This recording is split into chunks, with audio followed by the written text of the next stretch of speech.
મહીસાગર જિલ્લાના કડાણા તાલુકાના કરવાઈ કંપા ખાતે શ્રી ગાયત્રી કૃપા આદિવાસી વિકાસ યુવક મંડળ કરવાઈ કંપા સંચાલિત તથા વૃંદાવન આશ્રમ શાળા દ્વારા તેજસ્વી તાલાઓના શિક્ષણ મંત્રી કુબેર ડિંડોર હસ્તે સન્માન સમારંભ યોજાયો હતો। વિધાનસભાના ધારાસભ્ય અને ગુજરાત સરકારના કેબિનેટ મંત્રી ડોક્ટર કુબેરભાઈ ડિંડોર સહભાગી થઈને પ્રતિભા સંપન્ન વિદ્યાર્થીઓનું બહુમાન કર્યું હતું।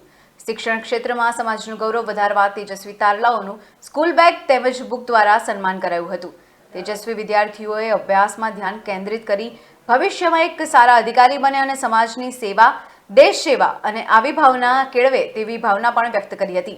આ કાર્યક્રમમાં કડાણા મંડળના પૂર્વ મહામંત્રી, ન્યાય સમિતિ ચેરમેન શ્રી, સરપંચ શ્રી અને મોટી સંખ્યામાં ગામના વડીલો, ભાઈઓ, વિદ્યાર્થીઓ અને વાલીઓ હાજર રહ્યા હતા। અમારા બધાના માટે ગૌરવનો દિવસ છે કે શ્રી ગાયત્રી કૃપા આદિવાસી વિકાસ યુવક મંડળ સંચાલિત શ્રી વૃંદાવન આશ્રમ શાળા મારા વિસ્તારમાં આવેલી છે। શ્રી વૃંદાવન આશ્રમ શાળા કરવાઈ કંપા આમ તો મારા તમામ ગુજરાતમાં ધોરણ 12 સામાન્ય પ્રવાહ, વિજ્ઞાન પ્રવાહ અને ધોરણ 10 તમામ વિદ્યાર્થીઓને અમે રિઝલ્ટ આપી ચૂક્યા છે। રિઝલ્ટ બહુ સરસ આવ્યું છે અને બેસ્ટ ઓફ 2નો પણ અમે વિકલ્પ આપ્યો છે। અને આજે મારા વિસ્તારમાં જે વિદ્યાર્થી મિત્રો આશ્રમ શાળા જે અમારી ચાલે છે આદિજાતિ વિભાગ હસ્તકની, એમાં અમારા રિઝલ્ટ આવ્યા પછીના 4 જ દિવસમાં અમારા બધા જ ગામના આગેવાનો, વડીલો, માતા બહેનો અને વિદ્યાર્થી મિત્રો સાથે મળીને જે વિદ્યાર્થીઓએ સારું પરફોર્મન્સ કર્યું છે એમનું વિદ્યાર્થીઓનું સન્માનનો કાર્યક્રમ ગોઠવ્યો હતો અને એમાં હું સહભાગી બન્યો છું।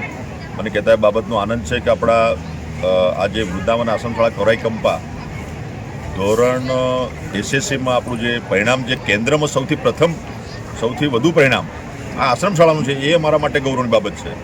94.44% વિદ્યાર્થી એ પાસ થયા છે અને ધોરણ HSCમાં જે 91.11 કેન્દ્રમાં સૌથી વધુ, એટલે બંને જે અમારા કેન્દ્રમાં સૌથી વધુ પરિણામ લાવનાર વિદ્યાર્થીઓ આ આશ્રમ શાળાના છે। એટલે અમે બધા સાથે મળીને જે ટ્રસ્ટીએ જે આયોજન કર્યું છે એમાં બધા ભેગા થઈને આજે વિદ્યાર્થીઓને પ્રોત્સાહન આપ્યું છે અને આવનારા સમયમાં એમની કારકિર્દી આગળ વધે એના માટે પણ એમની શુભેચ્છા પાઠવી છે। ધોરણ 10ના વિદ્યાર્થીઓ છે, ધોરણ 12ના વિદ્યાર્થીઓ તો એમનો અભ્યાસ પૂર્ણ કરીને હવે આગળ જવાના છે, એટલે એમને પણ અમે કારકિર્દીલક્ષી જો માર્ગદર્શન આપ્યું છે વિદ્યાર્થીઓને।